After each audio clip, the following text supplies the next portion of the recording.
Hello friends, कैसे हैं आप सब लोग। चलिए अब हम स्टार्ट करने जा रहे हैं अपनी class number 22, chapter number 6 staffing.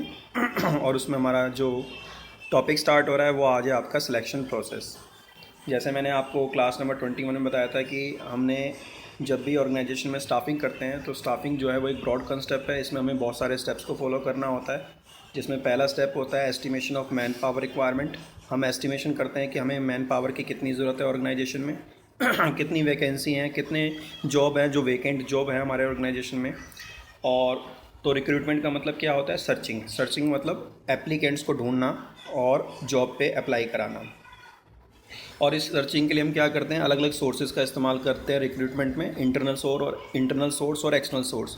और इंटरनल सोर्स और एक्सटर्नल सोर्स जो हमने डिस्कस कर लिया था ऑलरेडी क्लास नंबर 21 में। Now the next topic is selection का मतलब होता है चूजिंग। जितने भी एप्लीकेंट ऑर्गेनाइजेशन में आते हैं हम क्या करते हैं, उसमें से जितने भी जो एप्लीकेंट्स होते हैं हम सबका इंटरव्यू लेते हैं और उन सबका टेस्ट कंडक्ट कराते हैं। और इंटरव्यू और टेस्ट को कंडक्ट कराने के बाद जो हमारी ऑर्गेनाइजेशन के लिए बेस्ट सूटेड होता है, जो हमारी ऑर्गेनाइजेशन के लिए बेस्ट फिट होता है, हम उसको सिलेक्ट कर लेते हैं। लेकिन ऐसा ज़रूरी नहीं है कि अगर आपके ऑर्गेनाइजेशन में 4 लोगों की ज़रूरत है और 10 कैंडिडेट आए हैं तो उन 10 लोगों में से ही 4 को आपने सेलेक्ट करना कंपलसरी नहीं।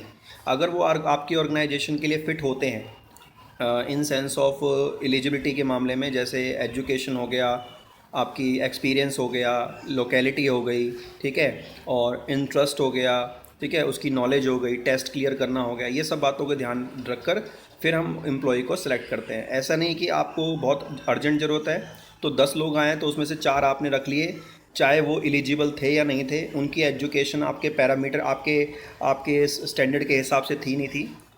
तो आपने क्या करना है, आपने एम्प्लॉय को चूज़ करना है, लेकिन जो आपके पर्सपेक्टिव जो कैपेबल एम्प्लॉय होंगे उन्हीं को आपने सेलेक्ट करना है। आपने बहुत ज़्यादा फोर्सफुली सिलेक्ट नहीं करना है कि अगर 4 की ज़रूरत है तो 4 हमें लेने ही लेने हैं। तो अगला जो आपका ये टॉपिक है वो हम स्टार्ट करने जा रहे हैं, जिसका नाम है सिलेक्शन प्रोसेस। जैसे इस पिक्चर में आपको दिखाई दे रहा होगा, ये सारे के सारे प्रोस्पेक्टिव एम्प्लॉयज़ हैं जो अप्लाई करने आए हैं जॉब के लिए। अब जिसके ऊपर लाइट डल रही है, जो लाइट में आ रहा है, अंडर द लाइट पोर्शन में आ रहा है, इसका मतलब आपने इन सभी में से इसको सिलेक्ट कर लिया है। इसने आपके ऑर्गेनाइजेशन का जो भी रिटन टेस्ट होगा वो क्लियर कर लिया होगा, इंटरव्यू आपने लिया होगा, क्वेश्चनिंग की होगी, जो इसकी मेडिकल फिटनेस है वो सारी चूज़ कर ली होगी, और ये आपने सेलेक्ट कर लिया। तो सिलेक्शन का मतलब होता है सिलेक्शन का मतलब होता है selecting a person out of a pool of applicants. जितना भी हमारे एक पूल में, एक ग्रुप में जितने भी एप्लीकेंट्स जॉब के लिए अप्लाई करने आते हैं, उसमें से जब आप किसी एक को चुनते हैं जॉब के लिए, या उनमें से जो 2-3 या 4-5 लोगों को आप अपनी जॉब के हिसाब से चुनते हैं, सेलेक्ट करते हैं, वो हमारा सिलेक्शन कहलाता है। तो सिलेक्शन जो है वो अपने आप में एक क्या है, प्रोसेस है। तो सिलेक्शन अपने आप में क्या है, प्रोसेस है। उसमें आपके कुछ स्टेप्स आते हैं, तो एक एक करके हम स्टेप्स पे डिस्कस करते हैं। सबसे पहला आपका आता है प्रिलिमिनरी स्क्रीनिंग। प्रिलिमिनरी स्क्रीनिंग का मतलब होता है कि सबसे पहले जो भी एप्लीकेंट्स रिक्रूटमेंट के ज़रिए हमारे ऑर्गेनाइजेशन में जॉब के लिए अप्लाई करने आते हैं, सबसे पहले हम उनकी क्वालिफ़िकेशन देखते हैं कि आपने जो क्वालिफ़िकेशन का स्टैंडर्ड रखा। जैसे मान लीजिए आपने एमकॉम एलिजिबिलिटी रखी कि अगर कैंडिडेट के पास एमकॉम है तभी हम ऑर्गेनाइजेशन में उसे सेलेक्ट करेंगे। अब मान लीजिए बीकॉम कैंडिडेट आ गया तो वो आप उसे क्या करेंगे, स्क्रीनिंग के ज़रिए उसे मना कर देंगे। या फिर अगर वो आपकी एलिजिबिलिटी आपके स्टैंडर्ड के हिसाब से अनफिट महसूस होता है। अनफिट का मतलब होता है कि आप चाहते हैं कि लोकल एरिया का कोई एम्प्लॉई, लोकल नेटवर्क का कोई जो एम्प्लॉई होगा, जो कैंडिडेट होगा, हम उसे चुनेंगे। अब मान लीजिए कि आप रहते हैं, मान लीजिए अम्बाला में, ठीक है, और कैंडिडेट आ गया बाहर से, मान लीजिए मोहाली से। तो अभी आप चाहते हैं कि भाई अम्बाला में ही इंडस्ट्री और अम्बाला में ही हमें क्या करना है, एम्प्लॉय को चुनना है, और कैंडिडेट बाहर मोहाली से बिलोंग करता है, तो आपने उसको अनफिट होने की वजह से उसको नेगलेक्ट कर दिया, आपने मना कर दिया। तो सिलेक्शन जो है ना वो एक नेगेटिव प्रोसेस है। इसमें हम क्या करते हैं, जितने भी एप्लीकेंट्स आते हैं उसमें से जो हमारे लिए फ़िट होते हैं, जो क्वालिफाइड होते हैं, जो हमारी क्वालिफ़िकेशन, जो हमें रिक्वायरमेंट होती है, उसके अकॉर्डिंग हम उन्हें चूज़ करते हैं। तो प्रिलिमिनरी स्क्रीनिंग में हम क्या करते हैं, जो एप्लीकेंट्स हमारी जॉब के लिए स्टैंडर्ड के हिसाब से फ़िट नहीं होते, हम उन्हें मना कर देते हैं। और जो हमारे एलिजिबिलिटी क्राइटेरिया में आते हैं, जैसे एमकॉम कैंडिडेट हैं जो एप्लीकेंट्स हैं उसमें एमकॉम कैंडिडेट हैं तो आपने उनको चुन लिया, लोकल नेटवर्क के भी हैं तो भी आपने उनको रख लिया। अब जो मान लीजिए 10 कैंडिडेट आए हैं तो 10 में से आपने 5 को रख लिया, 5 को मना कर दिया, वो चले गए। तो ये हो गई प्रिलिमिनरी स्क्रीनिंग। अब 5 में से आपको मान लीजिए 2 या 3 कैंडिडेट की ज़रूरत है, तो उन 5 कैंडिडेट का अब हम क्या करेंगे, टेस्ट लेंगे, जिसको हम बोलते हैं सिलेक्शन टेस्ट। तो तो एक एक करके मैं टेस्ट के बारे में बताऊंगा। बहुत ही इंपॉर्टेंट टॉपिक है टेस्ट, एक एक टेस्ट को ध्यान सुनना। सबसे पहला है आपका इंटेलिजेंसी टेस्ट। इंटेलिजेंसी टेस्ट में हम क्या करते हैं, हम एम्प्लॉय को ना एक सिचुएशन देते हैं और उस सिचुएशन में हम उसे ये बताने के लिए कहते हैं कि अगर आप उस सिचुएशन में होते, अगर उस सिचुएशन में आप होते तो आप उसमें किस तरीके से क्या सीखते और किस तरीके से डिसीजन लेते, मतलब आप उसमें किस तरीके से काम करते और डिसीजन कैसे लेते। जैसे मान लीजिए ऑर्गेनाइजेशन में एक इंजीनियर की अपॉइंटमेंट होनी है। आपने इंजीनियर को एक सिचुएशन दी कि भाई प्रोडक्शन का काम बहुत ज़ोरों पे चल रहा है, बहुत तेज़ी से चल रहा है और अचानक से मशीन में प्रॉब्लम आ जाती है। तो बताइए कि अगर बहुत ही अर्जेंट प्रोडक्शन चल रहा है और मशीन ख़राब हो जाए तो उस सिचुएशन में आप क्या करोगे। तो वहाँ पर हम देखते हैं कि वो उस सिचुएशन में क्या जवाब देगा, क्या वो सीखेगा, क्या वो डिसीज़न लेगा। तो वहाँ पर हम उसकी लर्निंग और डिसीज़न मेकिंग पावर देखते हैं कि वो क्या उस सिचुएशन में क्या उसको सीखने को मिला और उसने सीख कर फिर क्या उसने डिसीज़न लिया। तो लर्निंग एबिलिटी देखते हैं कि उसने मतलब अब उस सिचुएशन में क्या क्या वो कर सकता है, ठीक है, उस सिचुएशन में वो डिसीज़न कैसे लेगा या उस सिचुएशन को कैसे वो इम्प्रूव करेगा। तो हम लर्निंग एबिलिटी और एक डिसीजन मेकिंग पावर देखते हैं कि एक एम्प्लॉय एक पर्टिकुलर सिचुएशन में अगर उसके सामने आ जाए तो क्या वो डिसीजन लेगा उस सिचुएशन में। तो वो होता है इंटेलिजेंसी टेस्ट। एप्टीट्यूड टेस्ट में हम क्या करते हैं, एम्प्लॉयज़ को ना जो आउटसाइड नॉलेज होती है, पर्टिकुलर जिस फील्ड से वो बिलोंग करता है। मान लीजिए आपने किसी अपने ऑर्गेनाइजेशन में एक अकाउंटेंट की एक अकाउंटेंट को अपॉइंट करना है अकाउंट डिपार्टमेंट में, तो आपने उसकी ना आउटसाइड नॉलेज चेक करते हैं। आउटसाइड नॉलेज का मतलब होता है not regarding from the field of profession, उसकी जो प्रोफेशन का फील्ड है उससे नहीं, उससे थोड़ा हट के उसकी नॉलेज चेक करते हैं। जैसे पॉलिटिकली आपने उसकी नॉलेज चेक करनी है, इकोनॉमिकली इकोनॉमिक्स के बारे में आपने उससे कुछ पूछ लिया, या आपने रीजनिंग आपने क्वेश्चन दे दिए उसको, या आपने उसको कुछ पज़ल क्वेश्चन दे दिए, पजलिंग एक क्वेश्चन, कुछ न्यूमेरिकल्स दे दिए उसको पज़ल वाले या रीजनिंग वाले, या पॉलिटिकल के ऊपर दे दिए, या आपने उसको इकोनॉमिकल इश्यूज़ के ऊपर क्वेश्चन दे दिए। तो आप उससे एप्टीट्यूड टेस्ट में उसको एक पर्टिकुलर स्किल और उसकी जो फील्ड ऑफ नॉलेज है, मतलब उसके खुद के पर्टिकुलर एरिया से भी बिलोंग नहीं, उसके प्रोफेशन से बिलोंग नहीं, उसके प्रोफेशन से थोड़ा सा हट के उसकी आउटसाइड नॉलेज चेक करते हैं एप्टीट्यूड टेस्ट के जरिए। तो एप्टीट्यूड टेस्ट जो है वो उसकी आउटसाइड नॉलेज चेक करता है कि एक अपनी फील्ड से हटकर किसी दूसरी फील्ड में पर्टिकुलर वो कितनी नॉलेज रखता है। उसके बाद है आपका trade test, is to measure the level of knowledge and proficiency in the area of profession.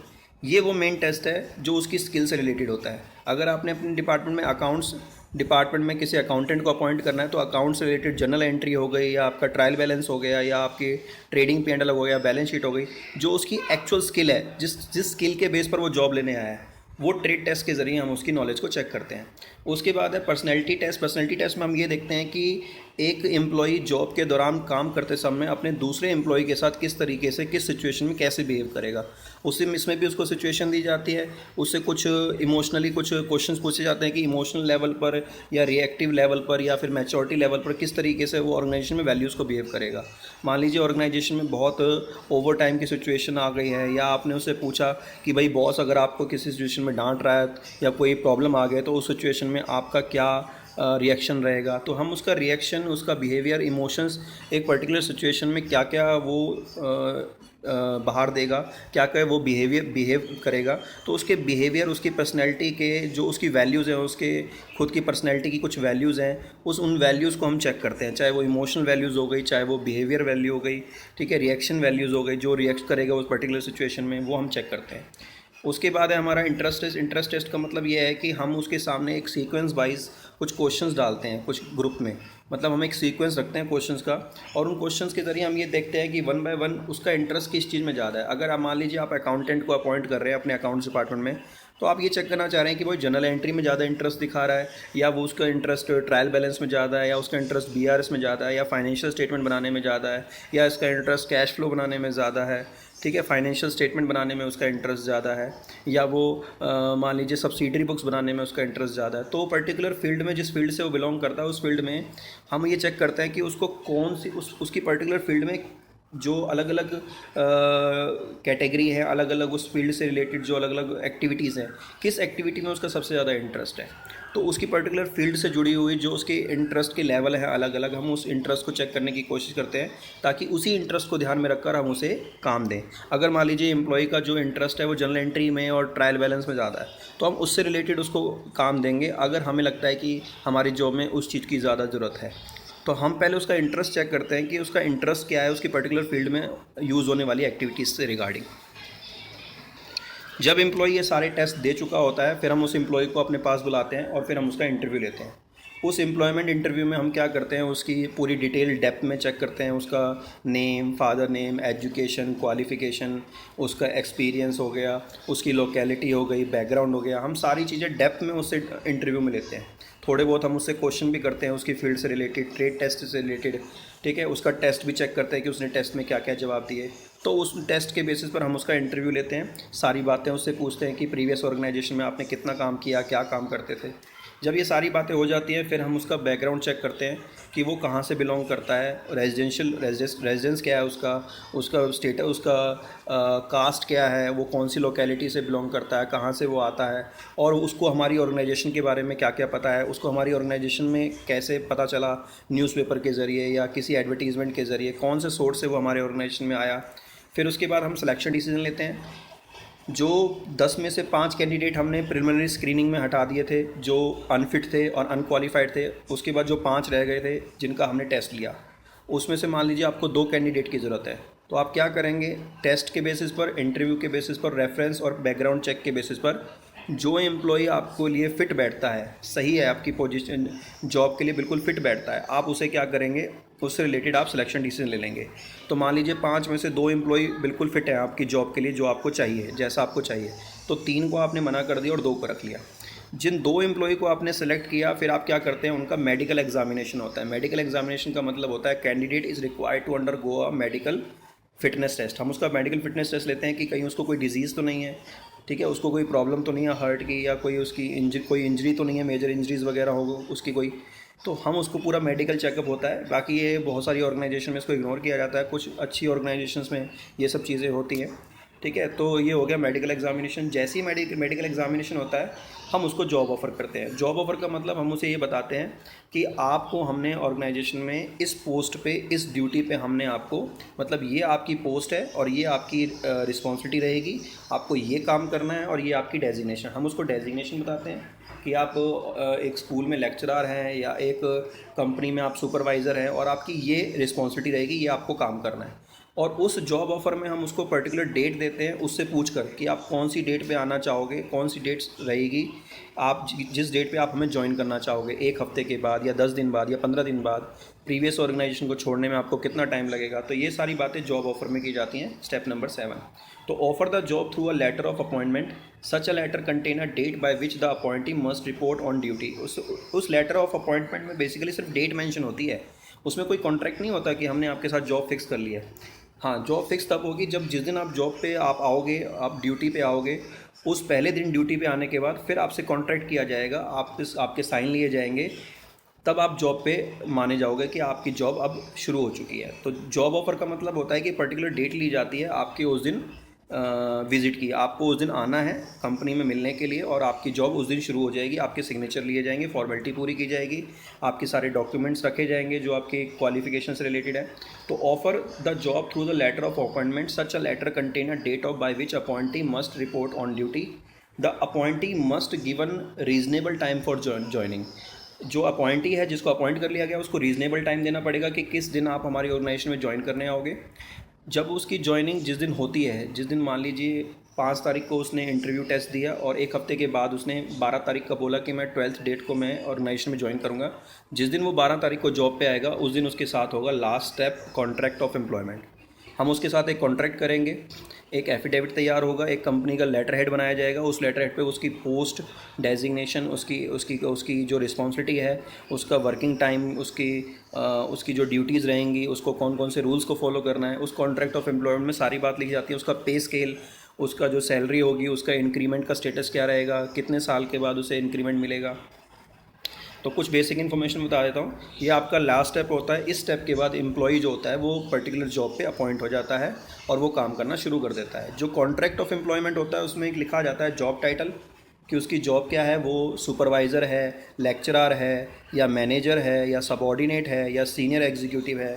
तो वो जॉब टाइटल लिखा होता है, ड्यूटीज़ लिखी होती है, रिस्पॉन्सिबिलिटी लिखी होती हैं, आवर्स ऑफ वर्क कितने घंटे काम करना है, रेट्स ऑफ पे उसको क्या मिलेगा, पर डे के हिसाब से वेजेस मिलेगी या वो मंथली पे स्केल पे आया है, लीव रूल्स क्या लेंगे, एक महीने में उसको कितनी मेडिकल लीव मिलेंगी, कितनी कैजुअल लीव मिलेंगी, उसका लीव इन कैशमेंट क्या होगा, अगर वो छुट्टियां नहीं लेता है तो क्या उसके बदले में पैसे मिलेंगे, अलाउंसेस उसको कोई बेनिफिट मिलेगा, रेंट अलाउंस या मेडिकल अलाउंस या फिर उसका ट्रैवलिंग अलाउंस क्या होगा, कंपनी की तरफ से जो अदर बेनिफिट्स पर्क्स वगैरह होती हैं, जो बेनिफिट्स होते हैं, ठीक है, वर्क रूल, काम के दौरान क्या रूल होगा, क्या हमें क्या करना है क्या नहीं करना, अगर आप बीमार रहते हैं या आपको कोई प्रॉब्लम है ऑर्गेनाइजेशन से या अपनी मेडिकल कोई प्रॉब्लम है तो उसका डिस्कशन आप किसके साथ करेंगे, ऑर्गेनाइजेशन में किस तरीके से आपने काम के दौरान डिसिप्लिन मेंटेन करना है, और प्लस टर्मिनेशन एम्प्लॉयमेंट, अगर आप जॉब छोड़ के जाते हैं या ऑर्गेनाइजेशन आपको जॉब से निकालती है तो उसका टर्मिनेशन कॉन्ट्रैक्ट क्या होगा, आपको 1 महीने का टाइम पीरियड देना पड़ेगा या ऑर्गेनाइजेशन आपको 1 महीने का टाइम पीरियड देगी। तो ये थे आपके कुछ स्टेप्स जो सिलेक्शन प्रोसेस में आते हैं।